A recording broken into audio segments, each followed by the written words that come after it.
are watching Kashif Times. सभा के अंदर नरेंद्र मोदी जी 400 पार 400 पार 400 पार का नारा दे रहे थे। इस देश की जनता ने 107 सीट नरेंद्र मोदी की कम के 240 पे उनको पहुंचा दिया। और क्या सोच रहे थे?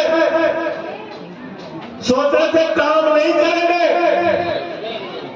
देश के अंदर धार्मिक उन्माद पैदा करेंगे, हिंदू को मुसलमान से लड़ाएंगे, सिख ईसाई में बंटवारा करेंगे, इस देश को नफरत की बुनियाद पर आगे बढ़ाएंगे और वोट लेके 400 सीट पाएंगे।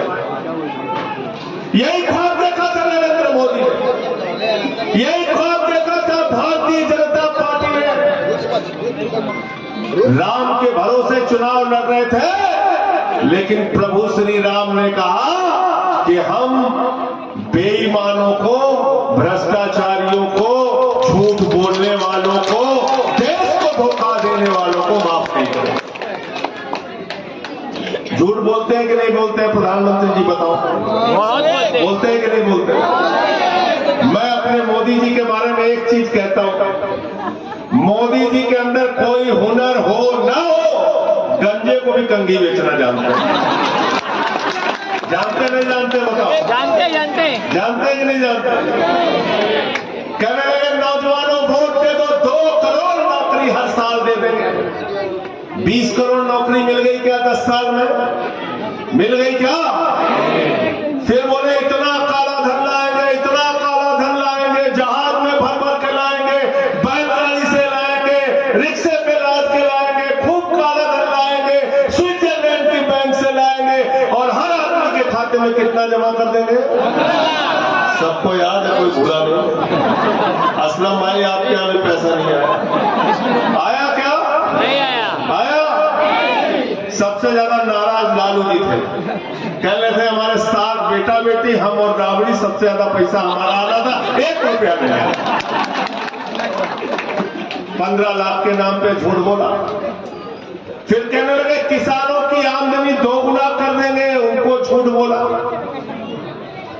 फिर कहने लगे महंगाई कम कर देंगे, डॉलर मजबूत हो जाएगा, रुपया मजबूत हो जाएगा, डॉलर कमजोर हो जाएगा।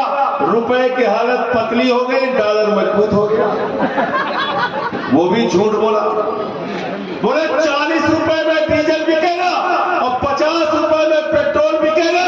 110 रुपए का पेट्रोल बिका और 100 रुपए का डीजल बिका। महंगाई से देश की जनता की कमर टूट गई। 1200 रुपए का गैस का सिलेंडर बिका, 250 रुपए का टमाटर बिका, 300 रुपए का सरसों का तेल बिका, 600 रुपए का लहसुन बिका। महंगाई से गरीब आदमी की कमर टूट गई, कमर टूट गई गरीब आदमी की।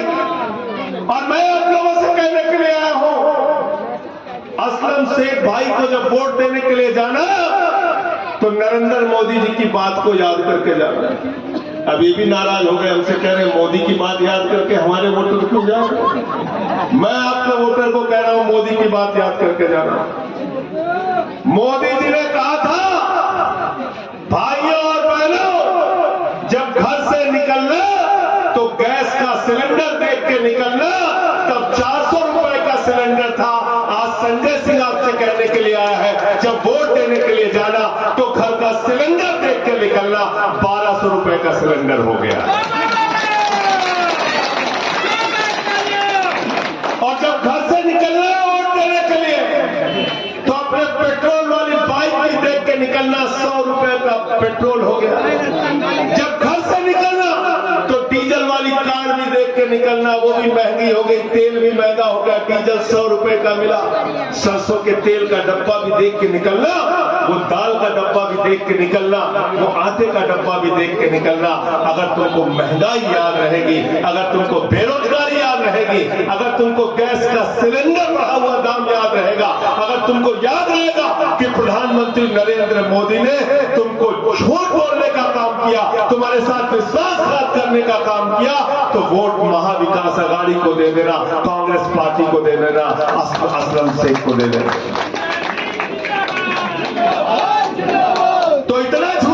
प्रधानमंत्री ने सबसे पहले भगवान श्री राम ने कहा कि तुझको अयोध्या में हराएंगे सबसे पहले। अयोध्या हराया नहीं हराया बताओ? अरे अरे यूपी वाले हैं सब यहाँ पे, है ना? हमारा घर सुल्तानपुर पड़ा, सुल्तानपुर है।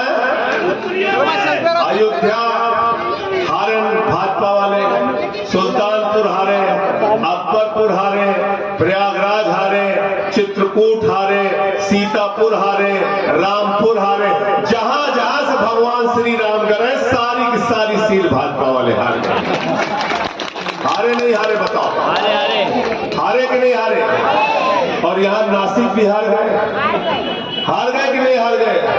इसका मतलब भगवान श्री राम को भारतीय जनता पार्टी का झूठ पसंद नहीं है, भगवान श्री राम को जनता के साथ बीजेपी की गद्दारी पसंद नहीं है, भगवान श्री राम को जो महंगाई बढ़ाकर आपको लूटा गया वो पसंद नहीं है। इस बार भारतीय जनता पार्टी को हराने का काम करना, 3 बार हराया है, चौथी बार भी हराने का काम आपको करना।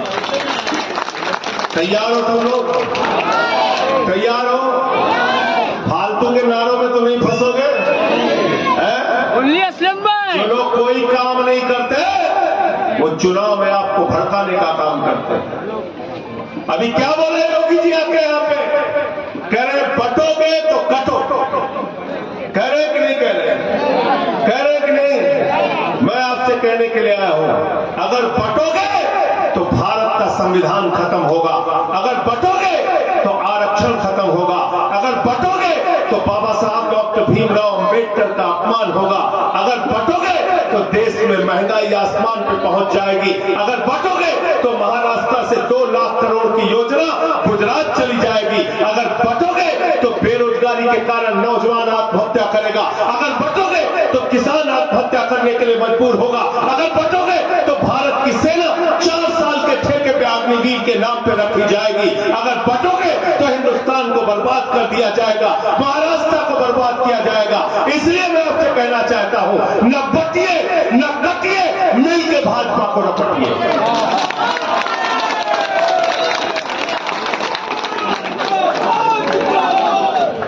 तैयार हो सब लोग? प्रधानमंत्री जी दूसरा नारा क्या दे रहे? कह रहे एक रहोगे तो सेफ रहोगे। मुझसे पूछा आप मीडिया वालों ने कि मोदी जी कह रहे हैं एक रहोगे तो सेफ रहोगे। मैंने कहा बिल्कुल ठीक कह रहे हैं मोदी जी। मोदी जी अडानी से कह रहे हैं हम तुम एक रहेंगे तो सब सेफ रहेंगे। तुम्हारे लिए नहीं कह रहे, अडानी के लिए कह रहे हैं हम तुम एक रहेंगे तो हमारा रुपया सेफ रहेगा, हमारे बच्चे सेफ रहेंगे, करोड़ों की आमदनी चलती रहेगी। आपको पता है ना, पता है कहीं 2 लाख करोड़ की योजना उठा के महाराष्ट्र से गुजरात लेके चले गए मोदी। कितने की? 2 लाख करोड़। जीरो लगाते लगाते थक जाओ। यहां धारावी जो आपका सबसे बड़ा स्लम एरिया है पूरे एशिया का, उसको उठा के अडानी को दे दिया। 2,500 करोड़ रुपए सरकार को चूना लगाया उसने। आपको ये जानना चाहिए, पंजाब में हमने 2 रुपए 75 पैसे यूनिट बिजली दिया और यहाँ पे 4 रुपए यूनिट अडानी को बिजली दी, अडानी से बिजली खरीदी जा रही है। 1 लाख करोड़ रुपए का घाटा, 1 लाख करोड़ रुपए का चूना महाराष्ट्र की जनता को पिछले आगे आने वाले 25 सालों में होगी। सिर्फ बिजली के नाम पे इतनी लूट अडानी आपसे करने जा रहा है। कौन करा रहा है? ये कौन करा रहा है? ये बीजेपी वाले करा रहे हैं, जो आपको नफरत के नाम पे, हिंदू मुसलमान के नाम पे बांटने की कोशिश करते हैं। मैं आपसे पूछना चाहता हूं, अगर आपके बच्चों का स्कूल बंद होगा तो हिंदुओं के बच्चे भी वहां पर नहीं पढ़ पाएंगे। अगर आपकी सड़कें टूटी होंगी तो हिंदुओं के बच्चे भी उन्हीं टूटी सड़कों से चलने के मजबूर होंगे। अगर आपके अस्पताल बंद होंगे तो हिंदुओं के बच्चों का भी उन अस्पतालों में इलाज नहीं हो पाएगा। अगर महंगाई देश के अंदर बढ़ेगी तो हिंदुओं के बच्चों की, हिंदुओं के घरों की भी कमर महंगाई के कारण टूटेगी। इसलिए हिंदू मुसलमान के चक्कर में नहीं, इस बार इनको सबक सिखाने का काम करना है, इनको चुनाव में पूरी तरीके से हराने का काम करना। बीजेपी वालों की जमानत जब्त होनी चाहिए। सब लोग मिलकर हराओ। उत्तर भारत के लोग दक्षिण भारत के लोग भी, महाराष्ट्र के लोग भी, एक एक आदमी जो यहाँ रहता है, जो यहाँ का वोटर है, सुबह लाइन में लग जाना और असलम शेख का जो चुनाव निशान है पंजे पर वोट दे के आना, इनको जिताने का काम करना। और ये हिंदू मुसलमान जो करते हैं, इनकी असलियत जानते हो? हिंदुस्तान में मुसलमानों के खिलाफ भड़काएंगे, लेकिन दुबई में जाके सिखों को गले ऐसे लगाते हैं जैसे शाहरुख खान को फिल्मों में आपने देखा होगा। ऐसे गले लगाते हैं, ऐसे गले लगाते हैं जाके। क्यों गले लगाते हैं? क्योंकि वहां पे मोदी के भतीजे जय शाह का धंधा चल रहा है, धंधा चल रहा है। आपका बेटा बेरोजगारी की मार झेल रहा है, महाराष्ट्र का नौजवान आत्महत्या करने के लिए मजबूर है। मैं आंकड़े पढ़ रहा था, 3000 किसान आत्महत्या करके मर गए, किसान बदहाली के कारण। उनके लिए चिंता नहीं है प्रधानमंत्री को और बीजेपी को, लेकिन जिसको बल्ला पकड़ना नहीं आता, अमित शाह का लड़का, वो आईसीसीआई का चेयरमैन बन रहा है और वो क्रिकेट का बीसीसीआई का कंट्रोल बोर्ड का चेयरमैन बन के बैठा हुआ है। आपके लिए रोजगार नहीं है, अमित शाह के लड़के जैसा के लिए रोजगार है। धंधा चलता है इन लोगों का, दुबई में, कतर में, इन राज्यों के, इन देशों के अंदर। इसलिए वहां जाएंगे तो मुसलमानों से नफरत नहीं करेंगे, यहां आएंगे तो हिंदुस्तान के अंदर मुसलमानों से नफरत की बात करेंगे।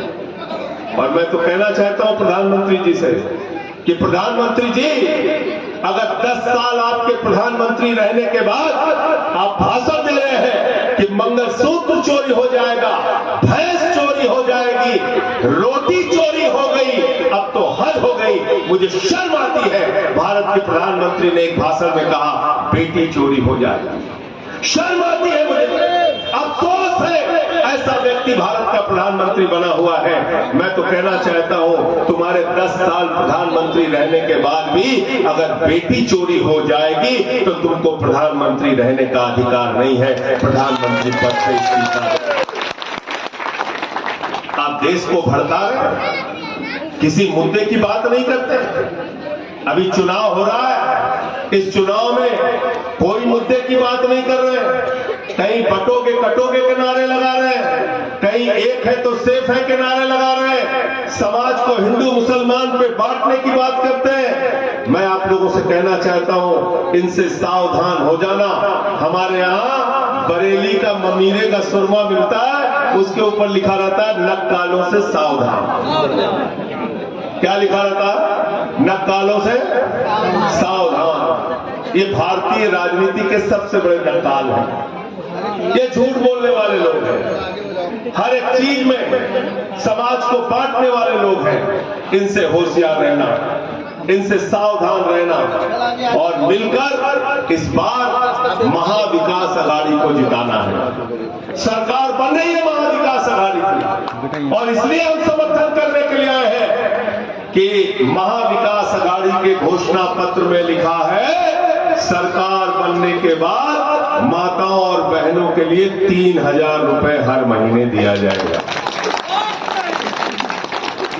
कितना लिखा हुआ है? तो 1500 के चक्कर में मत पड़ना, 1500 भूल जाओ, अब 3000 याद कर लो। 3000 रुपए हर महीने देने का वादा किया है। इन्होंने वादा किया है किसानों का कर्जा माफ करने का वादा किया है। आपको जो लोग आज महंगाई के नाम पे, भ्रष्टाचार के नाम पे लूटने का काम कर रहे हैं, उनको इस चुनाव में हराना। और सबसे बड़ी बात यह है, अंतिम बात कह के अपनी बात को खत्म करूंगा। उद्धव ठाकरे जी की सरकार चल रही थी, उस सरकार में आप भी मंत्री थे, ये भी मंत्री थे। उद्धव ठाकरे जी की सरकार चल रही थी, उनके विधायक चोरी कर लिए, विधायक चोरी कर लिए, उनकी पार्टी चोरी कर ली, उनका तीर कमान चोरी कर लिया। मैं मराठी लोगों आपसे कहने के लिए आया हूं, ये मराठियों के स्वाभिमान की भी लड़ाई है। आपकी पार्टी को जिन्होंने चोरी किया, उनसे बदला लेने का वक्त आ गया, उनसे बदला लेने का वक्त आ गया।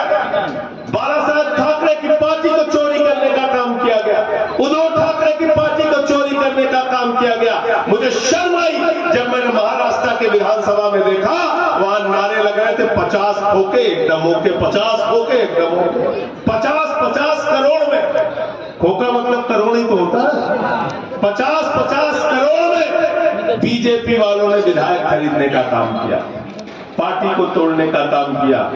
मैंने अब तक सुना था सोना चोर होते हैं, बाइक चोर होते हैं, डायमंड चोर होते हैं, कार चोर होते हैं।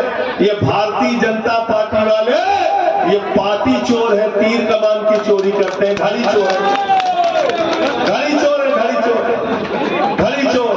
शरद पवार की घड़ी चुरा ली, घड़ी चुरा ली, शरद पवार की घड़ी चुरा ली, उद्धव ठाकरे की तीर कमान चुरा ली, और इस चुनाव के अंदर लोकसभा में शरद पवार ने घड़ी बंद कर ली और उनकी तीर कमान भी चलने नहीं दी। 30 की 30 सीट लोकसभा में महाराष्ट्र की जनता ने महाविकास आघाड़ी को दिया। तो इसलिए किसी फर्जी सर्वे के चक्कर में मत पड़ना। आज मैं देख रहा था एक फर्जी सर्वे को आया, पता है आपको किसका सर्वे है? वो अडानी की कंपनी का सर्वे है, IANS, ये अडानी की कंपनी है, उसका सर्वे है, उसका सर्वे है। उस सर्वे में महायुति को जिताता हुआ दिखा रहे हैं। ऐसे ही ये लोग लोकसभा के चुनाव में मोदी जी 400 पार बोलते थे, चैनल वाले भी 400 पार बोलते थे, चैनल वाले भी वही भाषा बोलते थे। इसलिए ये टीवी चैनल के चक्कर में टीवी देखना बंद कर दो जब तक वोट देना जाना। मानोगे बात हमारी? टीवी देखना बंद कर दो, एक हफ्ते बंद कर दो जब तक वोट देने जाना है। इनके टीवी वालों के चक्कर में मत पड़ना, ये सारे के सारे बिके हुए हैं, सब बिके हुए हैं। इसलिए फर्जी सर्वे दिखाने का काम करते हैं। अडानी मोदी के खिलाफ सर्वे दिखाएगा क्या? बीजेपी के खिलाफ सर्वे दिखाएगा क्या? नहीं दिखाएगा। तो एक फर्जी सर्वे आ जाए उसके भी चक्कर में मत पड़ना।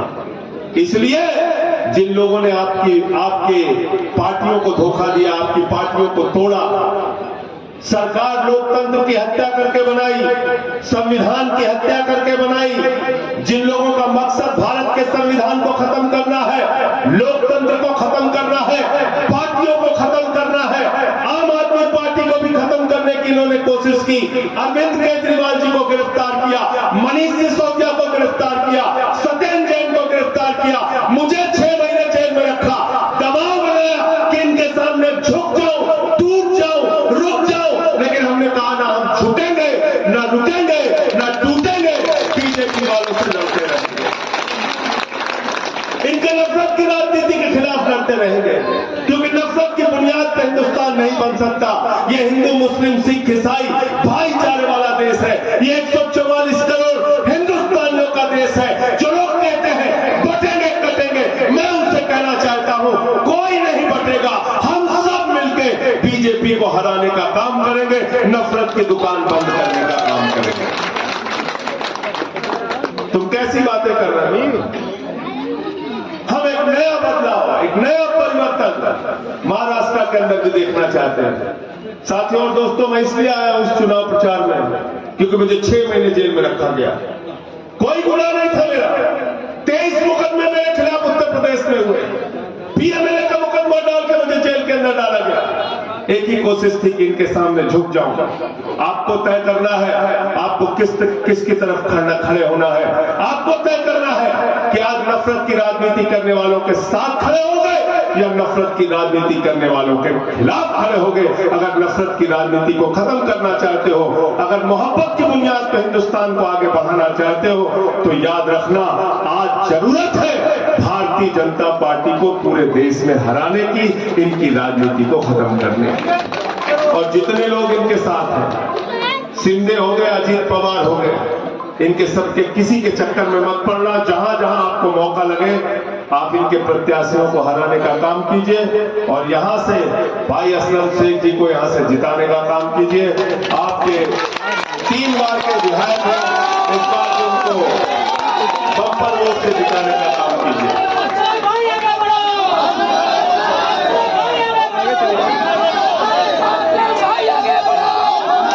आज मुझे बड़ा अफसोस हुआ, आज बहुत अफसोस हुआ कि एक राज्य के मुख्यमंत्री उद्धव ठाकरे रह चुके हैं, आज उनका हेलीकॉप्टर चेक किया जा रहा है, अपमानित किया जा रहा है उनको। ये कौन सा तरीका है? आप प्रचार नहीं करने देंगे हम लोगों को। आप इस देश के अंदर तानाशाही लाना चाहते हैं, हिटलरशाही लाना चाहते हैं। उद्धव ठाकरे अपनी पार्टी के लिए प्रचार नहीं कर सकते, महाविकास अघाड़ी के कैंडिडेट के लिए प्रचार नहीं कर सकते। आप उनका हेलीकॉप्टर चेक करेंगे। मैं कहना चाहता हूं, अगर हेलीकॉप्टर चेक करना है तो चुनाव आयोग को नरेंद्र मोदी का भी हेलीकॉप्टर चेक करना चाहिए, अमित शाह का भी हेलीकॉप्टर चेक करना चाहिए, सिंह का भी हेलीकॉप्टर चेक करना चाहिए और देवेंद्र फडणवीस का भी हेलीकॉप्टर चेक करना चाहिए। आप उद्धव ठाकरे का हेलीकॉप्टर चेक कर रहे हैं। आप दबाव बनाना चाहते हो हम लोगों के सामने। इसलिए इस अपमान का भी बदला आपको लेना है, इस अपमान का भी बदला आपको लेना है। मैं अंत में सिर्फ यही बातें कह के अपनी बात को खत्म करूंगा। मैं दिल्ली से आपके बीच में आया हूं, यूपी का रहने वाला हूं, सुल्तानपुर का। और जहां कहीं भी बीजेपी के खिलाफ कोई लड़ाई होती है तो बिना किसी के कहे सबसे पहले आगे पंक्ति में खड़े होकर उनसे लड़ने का काम करता हूं। और एक ही मकसद है जिंदगी में कि ये नफरत की राजनीति देश के अंदर खत्म होनी चाहिए।